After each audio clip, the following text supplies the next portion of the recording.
Si Delphine Jubilard était encore mariée à Cédric lorsqu'elle a disparu, elle entretenait pourtant une relation avec un autre. Un homme originaire de Montauban qu'elle a rencontré par le biais d'une application de rencontre, qu'elle a vu, pour la première fois, à l'été 2020 et qu'elle voyait de temps en temps. Et l'entente était au rendez-vous puisqu'au fur et à mesure du temps, l'infirmière cagnacoise et le Montalbanais avaient même commencé à envisager leur vie ensemble. Une fois leur séparation respective actée. Une relation concernant laquelle nos confrères du Figaro ont apporté d'amples précisions en ce vendredi 2 juin. Si les deux amoureux s'échangeaient régulièrement des messages lorsqu'ils n'étaient pas ensemble, ils se donnaient également parfois des surnoms étonnants. D'après les révélations faites par une source proche du dossier au journal, on apprend que l'infirmière cagnacoise avait déjà partagé des confidences, assez intimes, sur son amant à ses amis.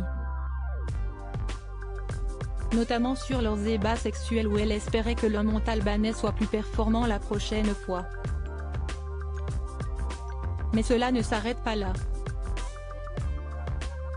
Delphine Jubilard l'aurait également surnommé Petit Kiki.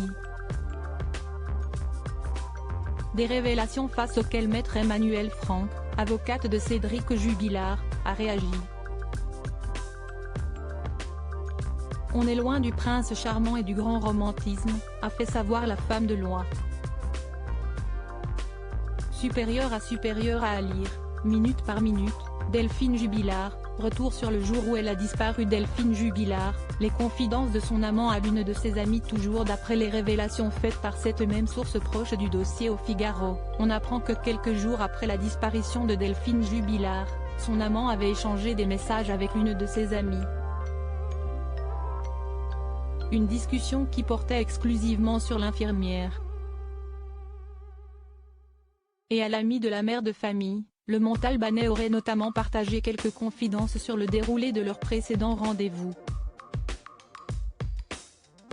Avec Delphine, c'était toujours sushi champagne hôtel, lui a-t-il précisé.